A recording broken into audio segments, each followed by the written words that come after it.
baga wala garee waa hedduu jaabeega wanni jaamullee ni jiru an waanuma OFC irraa waa xiqqoo gaafachuufadha. Karaa dheeraa deemnee haalli keessa jirullee namni hundinuu hubatan fakkaata. Namni hedduun baga baate qofa jaa an ammoo baga jedhamtallee hin jaa bara lamaan kana hidhaa keessatti illee waan gaarii fi waan hamtuullee adda barree fira dhugaatii fi fira sobaallee adda barree innillee waa hedduu barate na fakkaata adeemsa kana keessa waa hedduu garree gabaabdumatti gaafiin tiyyaa akkuma yeroo dheeraa jechaa turte hawaasni keenya jaarmeetti haajamaa. Jaarmee siyaasaa jabaa uummata keenyallee qabatee deemuu danda'utti haajamaa. OFC'n amma bifa sanii waan dhufaa jiru na fakkaata. Haa ta'u ammallee jaarmee kana bifa biyya keessaatiin jaarmee jabaa gadhaabanii qaama hawaasaa hunda dubartoota haa ta'u hayyoota yeroo hedduu hayyoota biyya alaa irratti xiyyeeffannaa barsoota yuunivarsiitii sadarkaalee adda addaa irra jiran hawaasa daldalaa sadarkaalee adda addaa irra jiru jaarmee kana keessatti bifa kamiin hammachiisuuf karoora qabdanii gaafiin lammaffaa hawaasni akka adarkitu hawaasa potenshaala guddaa qabu biyya alaa kana jira. Biyya alaa keessatti miseensa jaarmee jaarachuun ani waggoota hedduu keessatti waan hedduu bu'aa argan natti hin fakkaatu. Hawaasa kana bifa deeggarsa paartii keessatti hammachiisuu hin danda'uun akkamitti bifa caasaa jaarmee keessatti bifa jabaan hirmaachisuu hin danda'a yaadachuun gaafachuufadha. Gaafileen biroo hedduun kaatee jirti. Ammoo baga hiikamuu qofa osoo hin ta'in baga hidhamteellee waan hamtuullee waan gaariillee adda baafanneen jaagalatoomii ijaan wal arguun waan gaarii.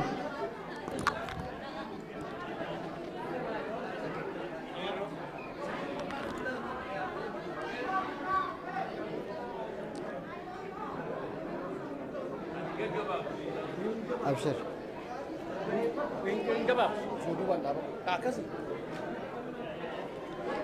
Duraan dursee carraa kanaa kennuu keessaniif hedduu galatooma daaddaa baga rabbiin qarriffaa diinaa jalaa isin baase.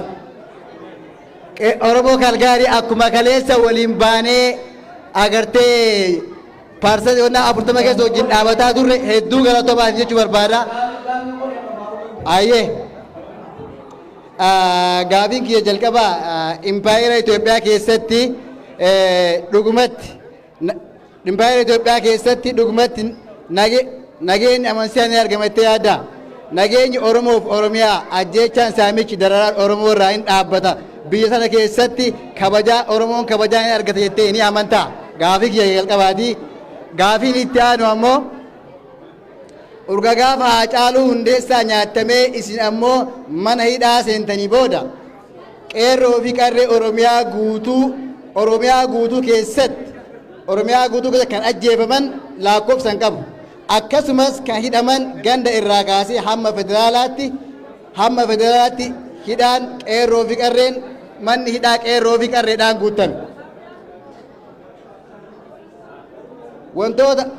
Wantoota qeerroo fi qarree biyya keessa hidhaa jiran saniif kaagammaa furmaata argatiif isin gama keessanii mee furmaata wanni isin keettan maali? Gaafii kiyya isinirraa gabaabsaa Kalgaarii yeroo dhumaa dhuftee baay'ee dadhabdeertaa gaafii baay'ee qabaa garuu amma tobalmaan hin gabaabsa galatooma. Galatooma fayyadaan hin dhaga'ama. Ayyee galatooma obbo Jawaar an gabaabsaa obbo Jawaar baganaan nagaan dhuftanii saniin jedha duraan dursee baganaan dhuftanii saniin jedhaati. Akkana wali qabu jechuu keessani yaamni jiraami fayyata. An gaafum lamaan qaba daddafeetumaan dubbadha ofirraa hin fixa. Duraan dursee haasa obbo Baqqalaa Garbaa Minesootaa mina poolisii godhata akka irraa wasii gaafachuu barbaada. And I'm going to quote him exactly what he said. Maan jedhe obbo Baqqalaa Garbaa mootummaa kana nuti kafaa'ooni empaayara daaraa ta'e kan mootummaa daaraa taate kan isaan sanni suphuuf isaan san kursi jala qabuu fi kafaa'oon hin jaaramnee jedhe mootummaa butut empaayara butut jalatti kursi qabuu fi OFC. Uummatta immoo maal lujjajaa jirtu mootummaa biroo jaaruu hin barbaannu mootummaa kana suphineetuma isaanuma kan wajjiteenna demokraasii wajjii haasoo ilaanu jechaa jirtu obbo Jawaar kenna dubbiintu waliin faalleessitu tanaan biru kudha lammaffaa amma haasa'u obbo Baqqalaa Garbaan haasa'u takka jira. I don't remember exactly where he said it. Maal jedhe mootummaan tun yoo ha tigre wajin haasoytu taate wannummaan isii waraan bilisummaa oromoo wajin haasofneef hin jirtuu jedhe fedhiin osoo hin taatiin dirqamaan nu wajii haasoo qabanii yoo ammoo nu wajii haasa'uu baatan isin dhiisaatu nuutu gaara galuu deemnaa jedhe kuni yaada obbo Baqqalaa Garbaatii moo yaada kafaa'u? Is this your plan B? Yoo amma galtanii mucuu kun isa wajii haasa'uu baate plan B keessan kana moo plan B keessan kami? Galatooma ol fadha horaa bula deebana. Aye, galatoma, gabii itu berjalan di mana? Gabii bro boleh biasa sih. Kakakau biarlah jaru ni jaru. Dura utuba jaru ni dagale di maksa, gidara di maksa. Nah dura, orang biarlah degar. Degar apa ni? Mana bisa degarnya mereka tahu betul. Durawan jabala begini, abang dura oyu fi tutul bade tu buza jama. Ubi gandar dene tikil bade bicara buza jama tu dijera tu. Kawan dura jana mata di jana tu orang jana tu semua dia lah jana. Di jara taruh bang. Umar lama pa, wanya mengolah juga awasan kalau semua jana jana. Kau pilih kawan ini ti awasan tu, maya ni jadi. Amma dan dametti. Siasa parti yang dibuat wabul lepas waltaji hawas ko pesaran mise seribu ko mal gudin no fil kampar garu gara bundura erat to jali na mara yadina isinumar rabaga udde wale rapor ni to gari jarra gargan tige dari ni baye damna gurbani empire Ethiopia ni diro kana ba onne arre muslim jo Gabi berbata mati segal temota kabanne rakko malam mati dari lama puluh berbata. Empire itu wasa di kabat tukar. For an empire to exist, security core, economic core, political core elite. Gare core rate, adasa dan tasa humna. Sabota berada peudan do. Kasaden elite itu. Elite security, elite delegates. Eliti hawasum mati tufte ojjat hanga torbata ni apuri ditti torbata ni kani ditti Ethiopian it was a nascent empire, nascent small to the take extent that it Ayatollah ne ugabu la pagade darpun military rule itu mallasan to beti fake federalism ko arra Okay, if there is an empire, who is the imperialist? Imperialist reign. Imperial reign. Who is the cultural core? Who is the security core? Who is the economic core? Kanap carefully one makalesa, dadan no kalesa arayo tindemne.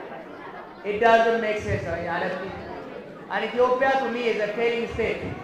Empire saudi is akka state, akka republic.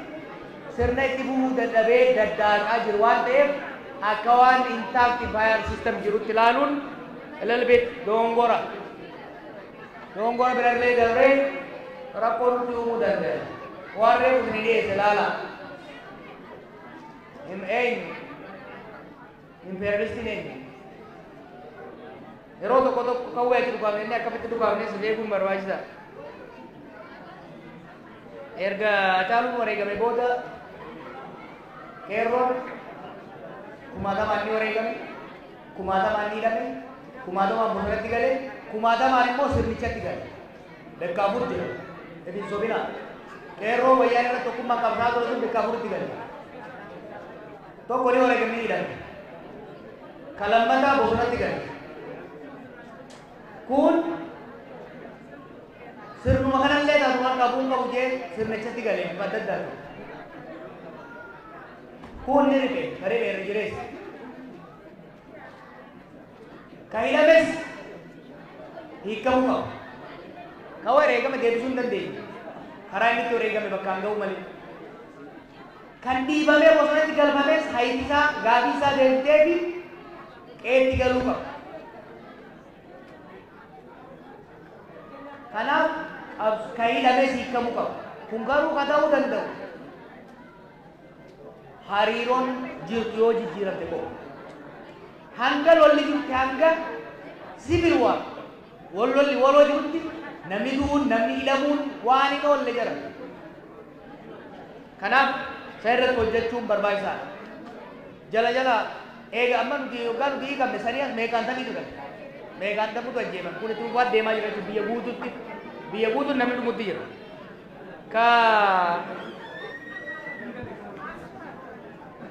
Gaafa mootummaa jalatti kursii qabutti hin jiru kursii qabuus hin barbaadu mootummaa ta'uu barbaada.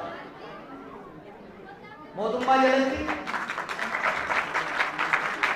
dhugaadhaan kan kaafaa makametti kursii jala qabutu raddaatii ta'uu ture hanga kaafaa makametti gaafa kaafaa makame lakkii jara kana kursii irraa kaasee bakka isaanii taa'uu qaba jeetii politikal paartii seenee waamiraati. Mootummaa fi biyya garuu adda baasaa laala. Mootummaan jijjiiramuu qaba. Takka amala lafaa sirreeffachuu qaba. Takka bakkaa ka'uu qaba. Warri aangoo irra jiru. Biyyi garuu itti fufuu qaba. Gaafaan waggaa 25 irraas Profeesar Maraaraan waggaa eegalu gaafa oggee tureesi mootummaan sirni mootummaa Itoophiyaa dassee itti fufuu qabdi. Sirna federaalawaa saba Solomoon ittiin bulchan ta'uu qabdi. Oromoon qe'ee irratti hin bulchu Walaayitaan qe'ee irratti hin bulchu Itoophiyaa waliin bulchuu qabaa jedhama. Karaa sirriitti Oromoon fayyada jennee taphanna. Itoophiyaa haaromsuudhaan hariiroo saboota jidduu jirtu haaromsuudhaan bifa haaraan ijaaruudhaan Oromoo Federalist Congress paartii Oromooti dantaa Oromoo Oromiyaa keessattis Itoophiyaa keessattis sabaaf sablammoota kaan wajjin kabajchiisuu qabaa.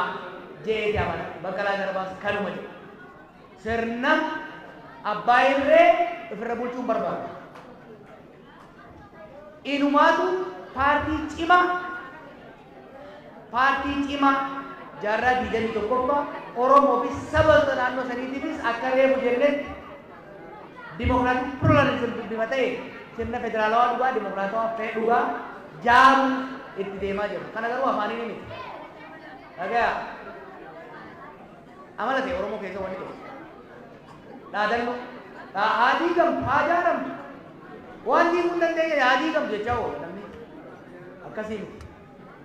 Humna jaarrachuu dha barbaachisu jiru paartii jaarrachuu dha qabu mootummaa meeqa kubbifne sanii as nuti mootummaa ta'uu barbaadu.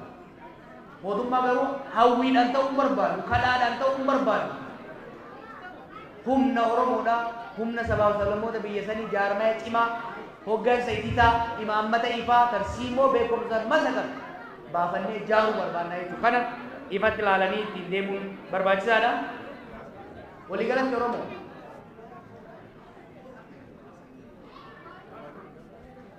waan harree mujee sirriitti hubadha.